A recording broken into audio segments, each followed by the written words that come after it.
I'm your host, Jason Hopkins, and joined today with my co-host, licensed clinical social worker, Amy Staley, and our guest, Llyndsey Gregory, who is also a licensed clinical social worker, serving as a clinical director for Eating Recovery Centers and Pathlight.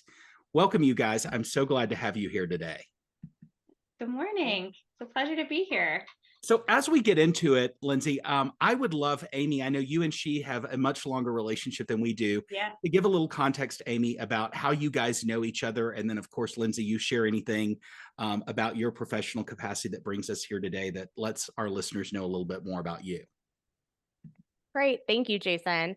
Good morning, Llyndsey. Thank you so much for being willing to come on today. We were thrilled that you were willing to join us. And Llyndsey and I have actually known each other since we were getting our bachelor's in social work at Colorado State University. So our social work days go pretty far back. We'll just leave it at that. And, after our bachelor's in social work, we both supported each other through our master's program. And Llyndsey actually did move into Eating Recovery Center and working with people who are impacted by disordered eating and eating disorders shortly after her master's program, and really has been in the field for some time. And so, Llyndsey, I don't want to minimize kind of your areas of expertise. I think you'll do a much better job of introducing yourself. But I know from my experiences of working alongside you and having opportunities to collaborate in that way, that you are really an expert in this area, and we're thrilled you're here. So please feel free to share more about yourself. Yeah, thank you guys so much for having me here. It really is my pleasure. And yeah, not to age Amy and I, but I have been with Eating Recovery Center for about 15 years now and worked in community mental health for 4 or 5 years before that. So it's about 20 years ago that Amy and I got our undergraduate degrees together. And throughout my time at Eating Recovery Center, most of my focus has been treating patients with severe and persistent eating disorders at an inpatient and residential level of care. We're really fortunate here in Denver that we have really great treatment for eating disorder. We have patients that come from all over the country. So worked with patients from all over the country with a variety of eating disorders. These days, I work at lower levels of care, more at an outpatient and IOP level of care, and also work more with individuals that have generalized anxiety disorders, generalized depression, other mood disorders, in addition to eating disorders. But certainly, I would say treating eating disorders is my passion and my expertise, and just generally working with people who have been affected by eating disorders and disordered eating, which ultimately is all of us, because we live in a culture where this is very pervasive, and likely have someone that we really care about whose life has been severely impacted by an eating disorder. So thank you. I love hearing your esteemed background in doing this, and I think makes you the perfect person for this conversation. Nobody's perfect is really framed around us being a resource for parents and loved ones of youth, specifically maybe struggling with issues, specifically related to a topic. And today it's eating disorders or disordered eating. And I know you're going to give us some context about using those two different languages to say this. But when you first started thinking about joining the conversation, was there something that was compelling to you that made you feel like it was a conversation worth lending your voice to? Yeah, absolutely. I mean, when I hear the phrase nobody's perfect, one of the first things that comes to mind for me is the extraordinary pressures we face in terms of body image in this culture. Excuse me. We really are a culture that is body obsessed. And as much as we've, started having this conversation many years ago, we have a long way to go in terms of broader body acceptance. And that is everything from the media that influences us, social media, all the social circles that we are in, but also even the medical profession and how far we have to go with medical providers' understanding of health at every size and body inclusivity. We really are still pretty globally focused on thinness, and that has serious impacts on all of us, and certain members of the population. It impacts their lives in a much more extreme way. So I would say the idea of body perfection and our focus on that is very detrimental to everybody's mental health, and something that we really have to talk about, especially with kids, because we know, these body image concerns start as early as 6 years old. About 40% of girls between the age of 6 and 12 will tell you that they believe they need to lose weight, that they're dissatisfied with their body, that they don't like their body. And from there, they tend to have body dissatisfaction for the rest of their life. So if we don't get real about this in a serious way, we're going to continue to produce generation after generation of, boys and girls and men and women who are dissatisfied with perfectly wonderful bodies. And, we need to see what we can do about that. Yeah, thank you. I mean, what's coming up for me is, as you just shared that, is what would you share with parents to think of as we're thinking of eating disorders or disordered eating, and also if you could clarify that language for us so that everyone is on the same page with that. But what do you think is most important for parents and or youth to understand about this? Absolutely. So, in terms of differentiating disordered eating from an eating disorder is a DSM diagnosed mental illness. There are diagnostic criteria for an eating disorder, and that is generally diagnosed by a treating provider. But there is a huge divergence of people who may not exactly fit into a DSM diagnosed eating disorder, who still really struggle with compulsive dieting, pervasive body dissatisfaction, and just a focus on changing the way they eat, changing the way that they look, that we would consider to be disordered eating, in that it's disruptive to their life generally. So anyone who would say, the amount of time that I spend thinking about food, weight, body gets in the way of living a life that's meaningful and valuable to me, I would say that's a person who struggles with disordered eating. Okay. And many times there are people who probably do have more of an eating disorder that could be diagnosed and treated, but spend most of their life feeling like their disordered eating is normalized, because it's normalized all around us, right? Thank you. What I would say in terms of what parents should know and understand about this is really to, firstly, not blame or judge yourself for your own concerns with body dissatisfaction and dieting. Again, this is kind of the soup we all swim in. We can't avoid a culture where this is a focus.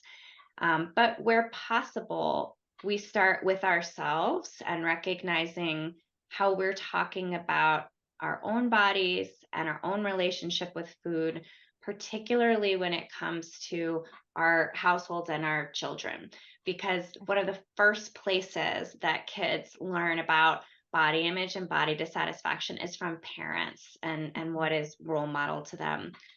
And even if we think we're differentiating, like the way I treat my body is different than the way I'm going to teach you to treat your body, what we model is what our kids learn. Yeah. So if I tell my kids it's okay to eat all foods are good and have their place, and we can have waffles with syrup on a Saturday and berries and granola on a Sunday, but I don't participate in eating waffles. These are things our kids are going to pick up on and learn, right? If I'm always talking about that I feel fat, that I don't like the way I look in certain things, that I, or just in general, talk poorly about myself as a person, that's one of the first places that our kids are going to start to pick up on cues about their own body and experience. So if there's one place I would say we can start, it's with ourselves. I love Thank you. that. Even as you're telling this story, I mean, I spent most of my life and well into adulthood always believing I was fat. And what I recognized, and gosh, it took me until 45 to realize that I had been conditioned so early by a mother who was chronically a dieter, very weight obsessed. And frankly, I recognized at some point that I had taken on those pieces of her challenges with weight and body image issues and made those my own. And it was so eye-opening to recognize how I'd carried that narrative forward for so long. Thank you for sharing that and kind of validating that that's a perspective that so many parents bring to the table. I guess with shifting the focus a little bit, if I'm a parent, what are some warning signs that I could be looking for that might show us that there's something alarming that could be developing or happening with my child or teen that I might need to be aware of? Yeah, very good question. First of all, I think your experience of learning about your body from your mother, so many of us can relate to that. And this label of I believe I'm fat, often we're given that label even by medical professionals, right? Who really stand by this very rigid idea of BMI or body mass index, which actually tells us almost nothing about someone's health and well-being. Right. And yet it is a metric that gets utilized in everything in the healthcare system. So it's not in our head. We're told by society that we're fat. We're told by medical providers that we're fat or that there's something wrong with our body. And we have a lot of work to do to dispel that. Um, in terms of what parents should be looking for in their kids, eating disorders are preventable and that they're a behavioral disease. So often there are other co-occurring or underlying, mental illness or concerns that are innate to somebody's natural born temperament that we can't change and we can sort of treat and adjust to. But the behavioral component, we can. If someone doesn't start with a diet or start purging, then they're probably not going to end up with anorexia or bulimia. So, one of the first things that people can be aware of is the underlying temperament that tends to make certain kiddos more predisposed to an eating disorder. And the biggest indicator is perfectionism and anxiety.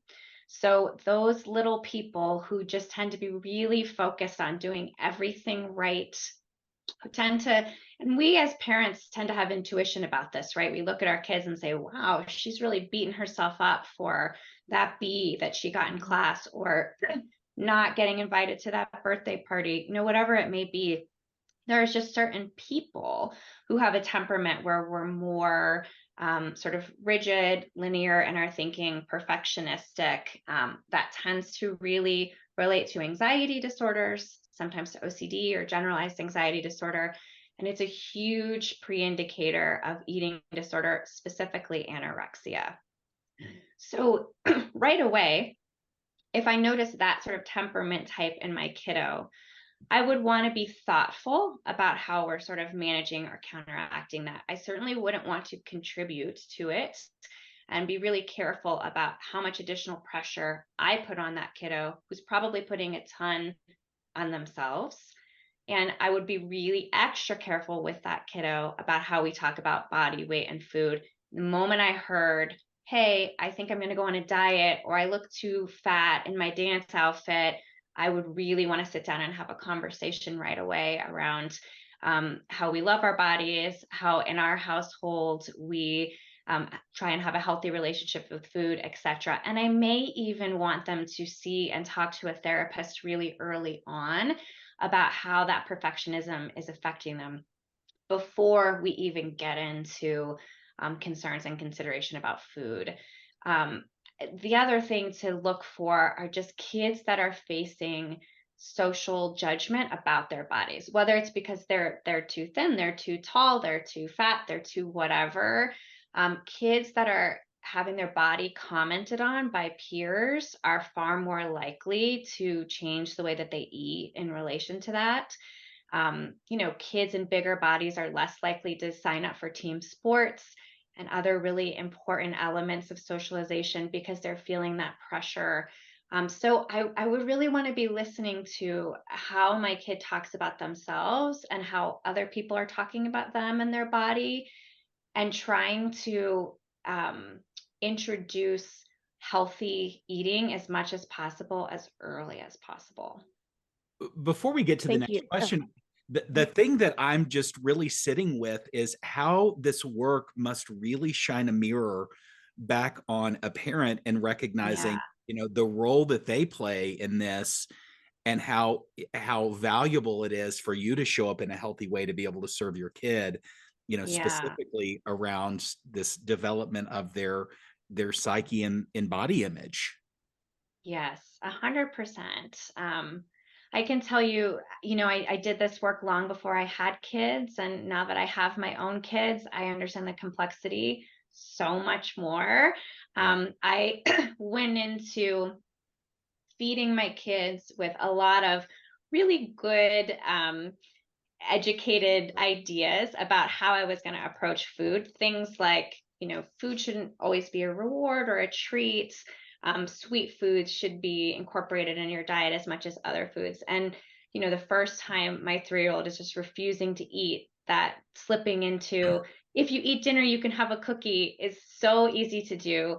Or yeah, with my own self, being really careful about how I talk about myself. I know these things, and it's still really, really hard to do. So, can't impart enough on parents how you need to remove the judgment. And we just need to do the best that we can and know, even if you're doing it perfectly, your kiddo's still going out into a world where there's a lot of forces and figures around them that aren't going to do such a good job. So, we Right. can't take on the pressure of blaming ourselves. And for kids that do end up with eating disorders, parents, oh boy, do they blame themselves. And it's not helpful. It's not helpful for them or for their kids. So yeah, we have to be really gentle with ourselves.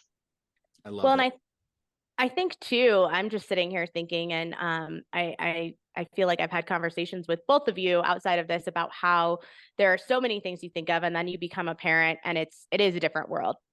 And how Mhm. much you're discussing this is ingrained. I'm thinking of my own 6-year-old who is smaller, where we are smaller people. That is our genes. Yeah. And she really wants to not be in a 5-point harness. And her car seat says she has to be over 44 pounds. And Wow. that is a conversation that is integrated in just because of her car seat.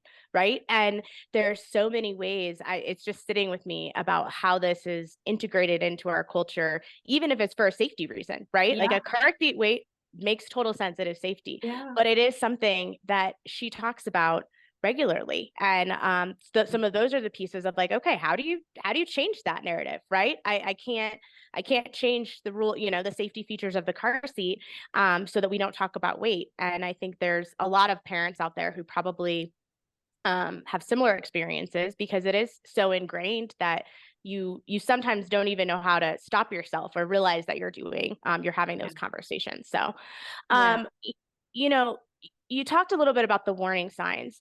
Mm. Can you talk to us about, from a parent's perspective, how to approach a conversation in a non-judgmental way, without potentially contributing to, as you said, that anxiety or the perfectionism pressures, and having a youth then maybe not want to open up more about this or not talk about it? Can you talk about some tips of how to approach these conversations, um, in that non-judgmental way, both with having grace for ourselves and trying not to have judgment for ourselves, but also for our loved one, or our youth who might be Yeah. having some signs come up? Yeah. Excuse me. I'm so sorry. I'm recovering from a cold. You're fine. Yeah, Me that's too. such a good question. We have a saying, listen like their life depends on it, meaning really giving space to just hear them. And our instinct as parents is to automatically affirm. So when we hear our child say, I don't feel good about myself, it pulls our heart in a way that's almost unbearable, particularly Mm. as a mother. And the gut instinct is to say, that's not true. You're perfect. You're beautiful. You're wonderful. You're loving. And there's absolutely a place for affirming children, a big and important place for affirming them, but not necessarily in those vulnerable moments where they're trying to tell you honestly something that they feel about themselves. And so, one of the most impactful things we can do is just hear them and say, wow, I'm hearing that that's really strong for you. Thank you for sharing that with me. That maybe felt really scary or uncomfortable to tell me. Thank you so much. Mm, Because that opens their little hearts and minds, the idea that they can continue to talk to us about things that are hard. A lot of these young kiddos who have that kind of innate perfectionism, one of the things they worry about is worrying us. They're mm, very, very sensitive and they are perceiving our reaction, right? So, that little perfectionistic little girl, for example, she's going to notice if mommy feels uncomfortable around something and not going to bring it up because she's as sensitive to the feelings of others as to her own. So it's just creating that space where we can say how we feel and allow a kid to say, I hate my body.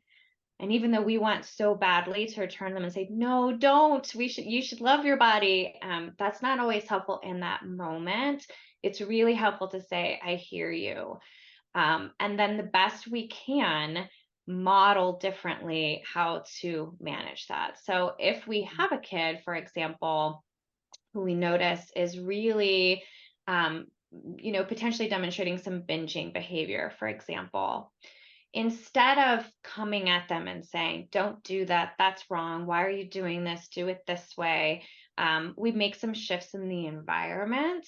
Maybe we're more thoughtful about the food that we have in our households. Maybe we're more thoughtful about the way we have family meals together, the way mom and dad eat meals. And then when there's a moment and an opportunity to allow for them to speak, what does it feel like when you're eating? What does it feel like when you don't? And just really hearing them, that's honestly the most impactful thing that we can do. I really I like the thoughtfulness of this and really the understanding of in that moment is often not the right time or space to have a Yeah. really deeply meaningful and impactful conversation and just Yeah. listening and sitting and digesting maybe. You know, Hmm. Hmm. what what I think is so aligned about this conversation for, nobody's perfect is, this idea of, and I'm going to use teens have an immense pressure to have the perfect body or live Yeah. up to an unrealistic standard of beauty. I think that's actually a people thing. It's not just a teen thing. Yeah. But since Yeah. we're really talking and wanting to serve parents here today, how do you think this drive for physical perfection contributes to disordered eating and negative body image in young person? And specifically, this is going to segue into social media and kind of the external pressures that we Yeah. see.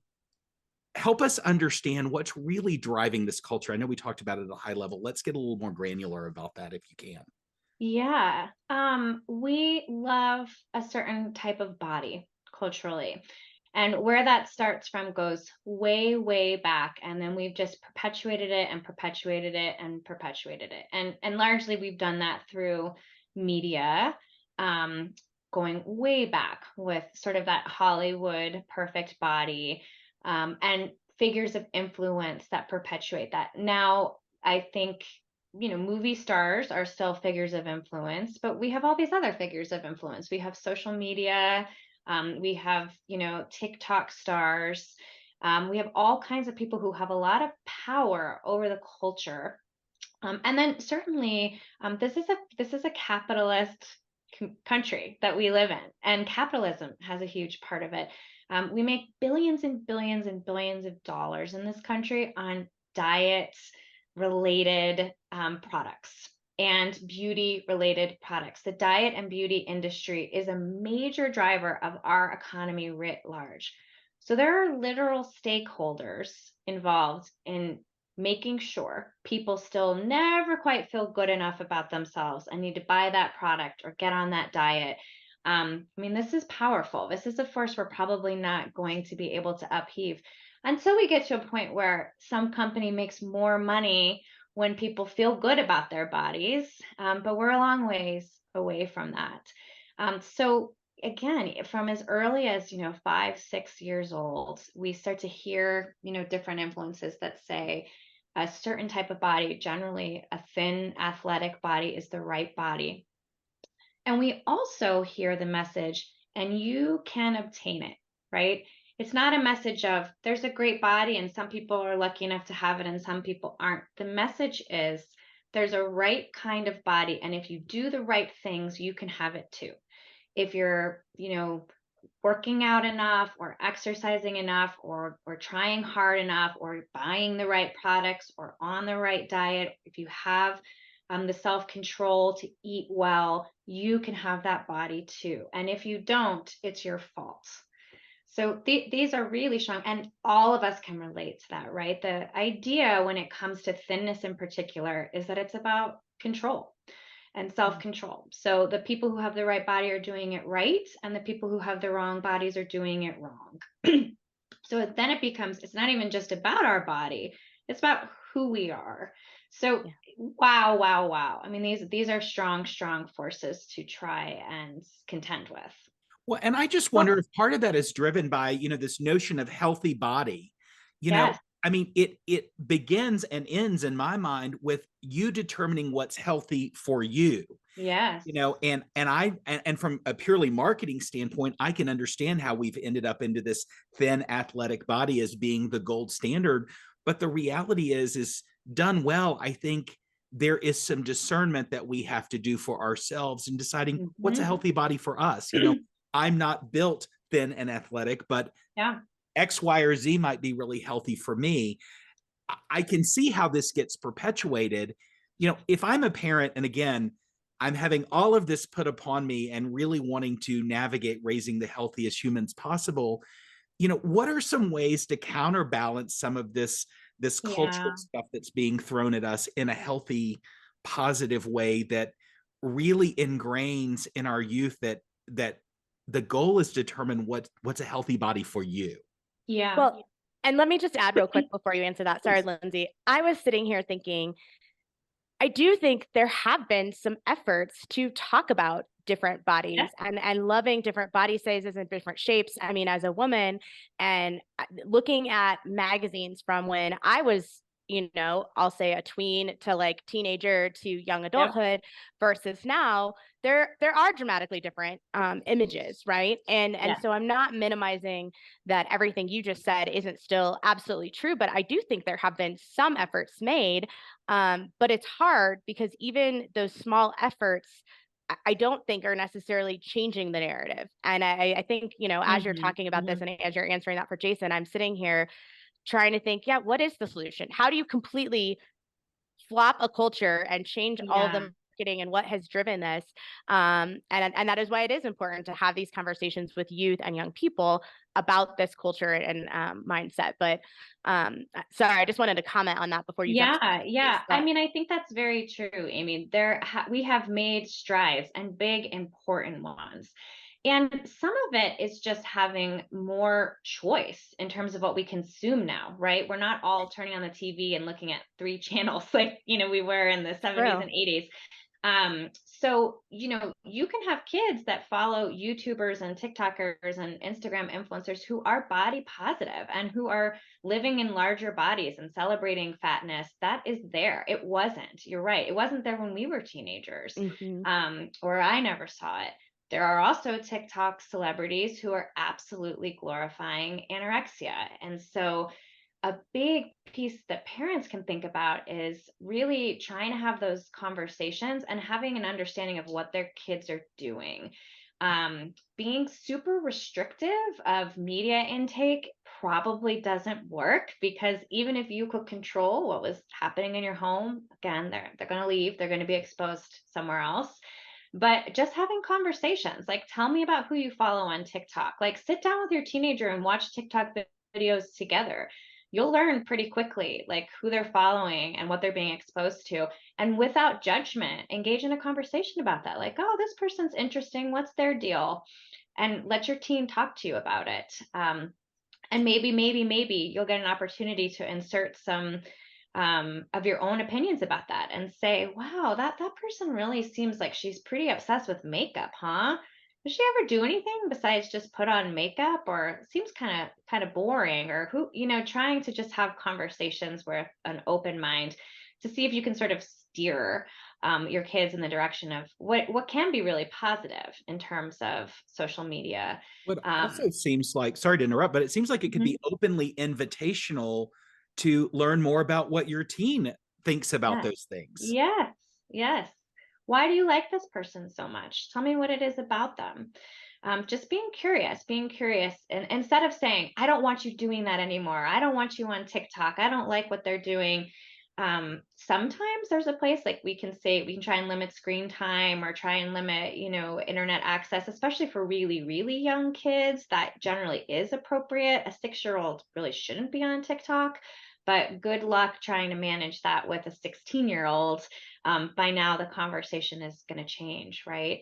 Um, and I want to say one other place that I think parents have some ability to sort of control has to do with the healthcare providers and the other people that they choose for their kids. So, a really positive movement right now is the HAES movement.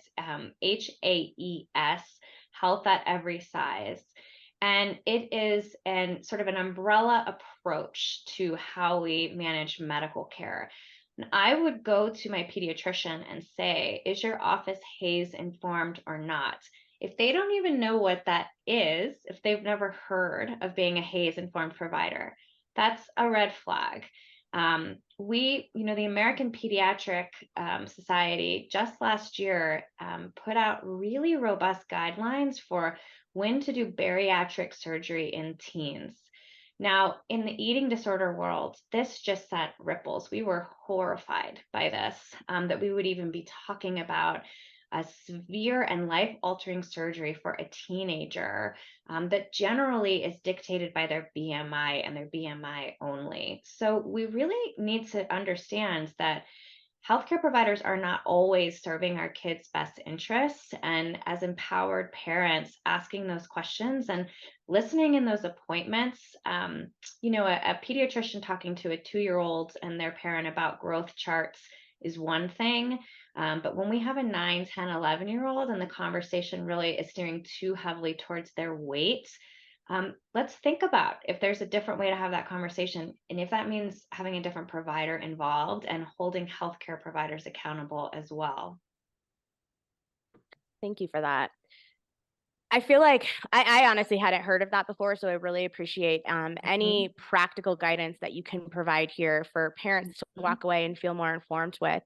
In addition to the HAES model, are there any other online resources or platforms or books or resources in general that you would recommend for parents to turn to that those of you in the eating disorder world do you feel are valuable resources and beneficial for youth or family members? Yeah, I mean, tons and tons. I mean, certainly you can utilize NEDA. They have that's the National Eating Disorder Association. They will have supports. Honestly, at this point, just Googling healthy body image, disordered eating, eating disorder support, anti-diet culture, these sort of hashtags. There's so much out there. The Okay. HAES community has their own platforms. Parents can Google that. And there's a lot of diversity in terms of how we even approach healthy body image, right? That is not even a singular topic in and of itself. So it really is a matter of, finding what feels like it's a good fit culturally. I mean, there's a big difference between what we are exposed to as white people in this country versus people of color in this country when it comes to how we talk about body image. A Google search is a good place to start and seeing what's out there, honestly. Thank you. So, obviously that's a great starting point and some really valuable resources you just shared. Let's talk about, when is it appropriate for a parent to seek professional help for a child that may have some Yeah. disordered eating habits? What are some signs that it might be time to involve a doctor or a therapist or, a specialist like yourself? Yeah. Thank you for bringing that up. If I could really instill one point loudly for parents, it's that eating disorders are entirely treatable. most people with an eating disorder, if they seek treatment, will have full and lasting recovery. And having full and lasting recovery has everything to do with getting the right help as early as possible.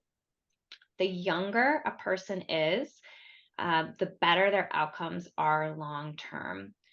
Little kids and teenagers have a lot more brain plasticity, right? They're able to learn differently and faster and change habits much more readily than a 36-year-old.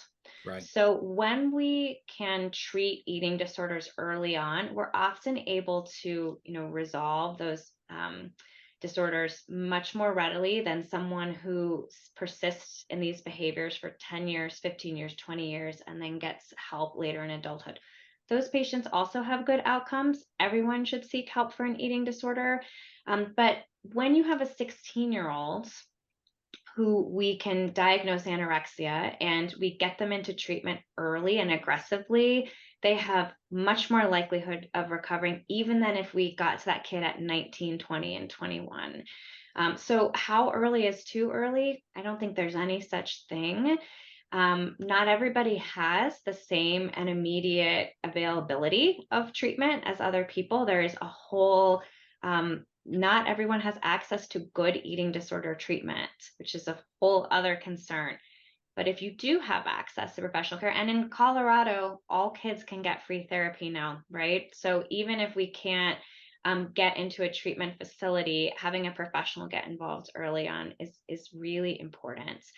In terms of what you would notice, generally there are real perceivable shifts. So actual shifts we can see in the way that our kid is eating and talking about food, shifts in their weight, that they're gaining weight or losing weight at different cadence than they were at another point in their childhood. And then changes in mood. They're more irritable, they're more isolative, they're not as willing to speak to us as readily as maybe they once were. They're not hanging out with the same friends. They're not engaging in the same activities that they once did, or they're engaging in those activities with a lot more intensity, particularly when it comes to sports. So, the kid that's just going from, they just were on the track team and went to track practice every day and came home, had dinner, went to bed, to the kid that's coming home and running extra miles or waking up early to engage in exercise. I would say parents will know if you're trusting your gut and you're trusting what you're seeing and you think something's up with your kid, there probably is something up with your kid. So it's not second guessing, like this might be a phase or this is no big deal or all teenage girls diet. Ignore those voices. And if you have that gut feeling of something's going on with them, listen to it, and start to talk to your healthcare providers, your school counselors, even friends, other parents, start to get some advice and get that kid into therapy when and if you can. Thank you. And, just to kind of reiterate what you discussed as far as some of the barriers, one of Mhm. the things that we've integrated into this podcast is discussing the overwhelm that the mental health system and treatment providers are experiencing in Mhm. regards to kind of the flood of people that have started to seek services. And Mhm. so sometimes there's barriers with wait lists. Sometimes there's barriers related to insurance or financial pieces. I'm even thinking when I was a director at a behavioral health hospital, the conversations you and I occasionally had with Mhm. what was the primary diagnosis and Yeah. was insurance going to be a barrier based on Yeah. is, PTSD the primary diagnosis or is anorexia, and how much we know as providers those overlap and are intertwined, and not necessarily what came first, the chicken or the egg, but how much even those pieces can be barriers. So I just want to name for people that when Yeah. you're coming up against these barriers, it is something those of us on the treatment side also struggle with. And we wish Yeah. those barriers didn't exist. And we wish there was ways to overcome them, and doing what you can to find some help instead of Mhm. feeling overwhelmed and hopeless or helpless, that there isn't something for your kid. Because I think there's always a place to start. And I don't know if you have anything to add to that, but that was just kind of sitting with me because it's the Yeah. reality of our system right now. And I think sometimes people can feel there's doors that are closed, but that doesn't mean that there's an opening or an opportunity for your kid. Yeah. Yeah.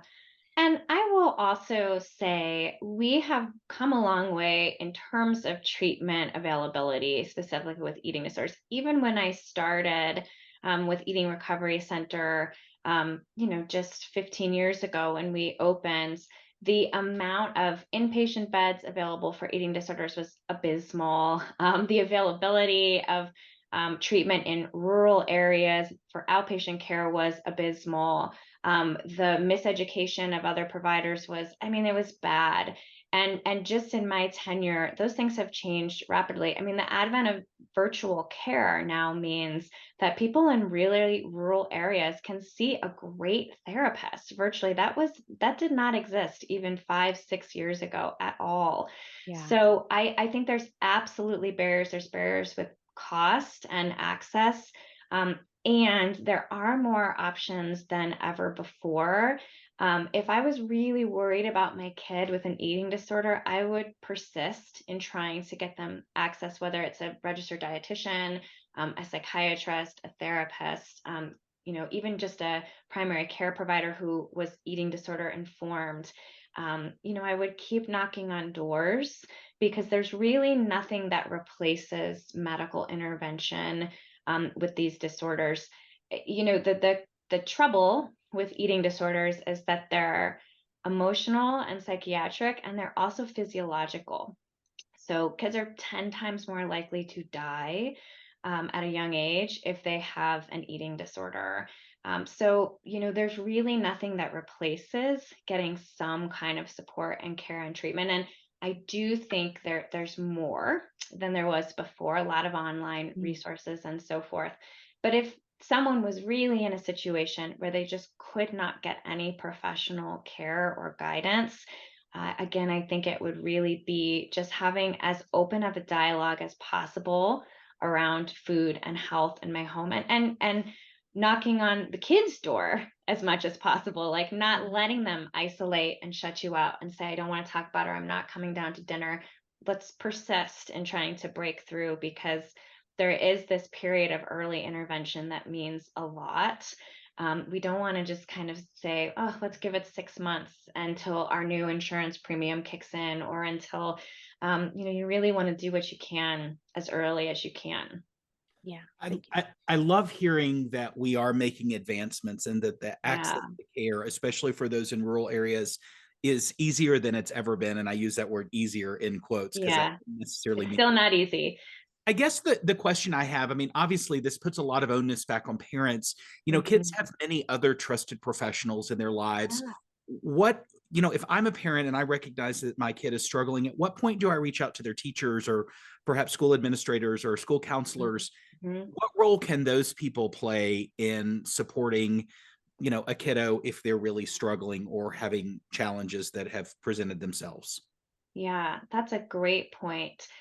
They provide a huge support, as does that kid's peer group, frankly. And another group of adults that you didn't mention that's really important are coaches Oh, for and sure. the adults that are involved in kids' athletics. Athletes, like we know collegiate athletes, for example, are at a huge risk of eating disorder compared to the general college population. And alarmingly, many of their trainers and coaches and people involved, even though they will say that they know that their participants on their team might have an eating disorder, they often feel very ill-equipped to manage and intercept and deal with an eating Mm. disorder. So um, I would go to their coach and say, hey, have you noticed that her intensity about this has really changed or shifted? This used to be fun. It doesn't seem like it's as fun for her anymore. More and more, as an eating disorder professional, I have had coaches start to reach out to us and participate in the treatment of their athletes, which is remarkable. Coaches saying, you're my star runner, and I'm not going to let you run anymore because I can see that you're sick and you're suffering, and I'm going to partner with your family to help you get some help. That alliance is extraordinary, and we're improving there too. I think a lot more, high school coaches are much better informed about eating disorders. So if I had a kid who I believed was struggling with eating disorder and on a sports team, I would go to their coach right away. Mm, Definitely their teachers, and their friends, if there's trusted friends to say, hey, have you noticed that Amy has been a little bit different, or anything you want to talk to me about. Kids sometimes are holding a lot of their sense of shame and accountability for their friends, right? Like they're noticing, hey, my friend seems to be suffering, and they don't necessarily feel like they have the availability to maybe talk to that friend's parents about it, or there's kind of that code of kids, right? That you don't tattle. So going to their friends and saying, I want to talk to you. You've been such a wonderful friend to Amy all these years. I'm worried about her. Are you? And really seeing if we can circle the wagons of getting other parents, friends, teachers, counselor, coaches involved in the conversation and saying out loud, I think he may have an eating disorder. We need to just sometimes put that out there to sort of increase everybody's awareness of what's going on. mm. Eating disorders, the biggest tenet is they thrive in secrecy, they thrive in shame, they thrive in isolation. So shine a light everywhere you possibly can on that eating disorder to disempower it. Thank you for that. Um, I feel like I have like 2 or 3 more questions. I could talk to you for hours. Jason, how are we doing on time? Do I need to wrap up with one more question, Yeah, I or? think let's wrap up with one more question. Okay. Again, I could go on about this also. This is such valuable information, and I can just imagine the parents listening how much insight they're getting from you sharing. So thank you. But let's wrap it up with a final question, Amy. Thank you. Well, Llyndsey, again, thank you so much for joining us today. I know you and I have talked about this outside of this conversation, and I still feel like I've learned so much from you today. So I really appreciate this. You touched at the beginning a little bit on the perfectionism, but if you had to tell us what nobody's perfect means to you, what does nobody's perfect mean to you? Wow. I think finding a way to celebrate what makes all of us unique in all regards, whether it's our body, our physical talents, the way that we can connect with others. There seems to be, not just with body image, a lot of societal pressure on kids that they need to succeed in certain areas to be a successful person. Not everybody's a straight A student. Not everybody's a star athlete. Not everybody's the most social, outgoing person at the party. And really, instead of focusing on how can we make so and so fit better into any one of those areas, actually celebrating somebody's shyness, somebody's, what makes them different from their peers as a strength instead of something that we need to change or alter, that would be really powerful for our kids. And if we could do that for ourselves, right? Celebrate maybe the things that we feel really insecure about, to look at those as strengths and opportunities. That would be really amazing. Love that. Thank you. Thank you for sharing that. Llyndsey, I just want to thank you again for being here today. I mean, you've been such a wealth of information, and I cannot thank you enough for being here. And to all of you who are listening, thanks for being part of the Nobody's Perfect, a community just supporting, inspiring, and empowering youth and families. We hope you've enjoyed this transformative conversation today. Together, we're dismantling stigma and providing solutions for the mental health and well-being challenges we all can encounter. Be sure to join us every other week on cozy101.com/imperfect to continue embracing our shared human experience. I'm your host, Jason Hopkins, joined by my co-host, Amy Staley, and it's been a pleasure to have you here today. Stay connected, stay inspired, and remember, nobody's perfect, because perfection isn't real. Your story is. Until next time.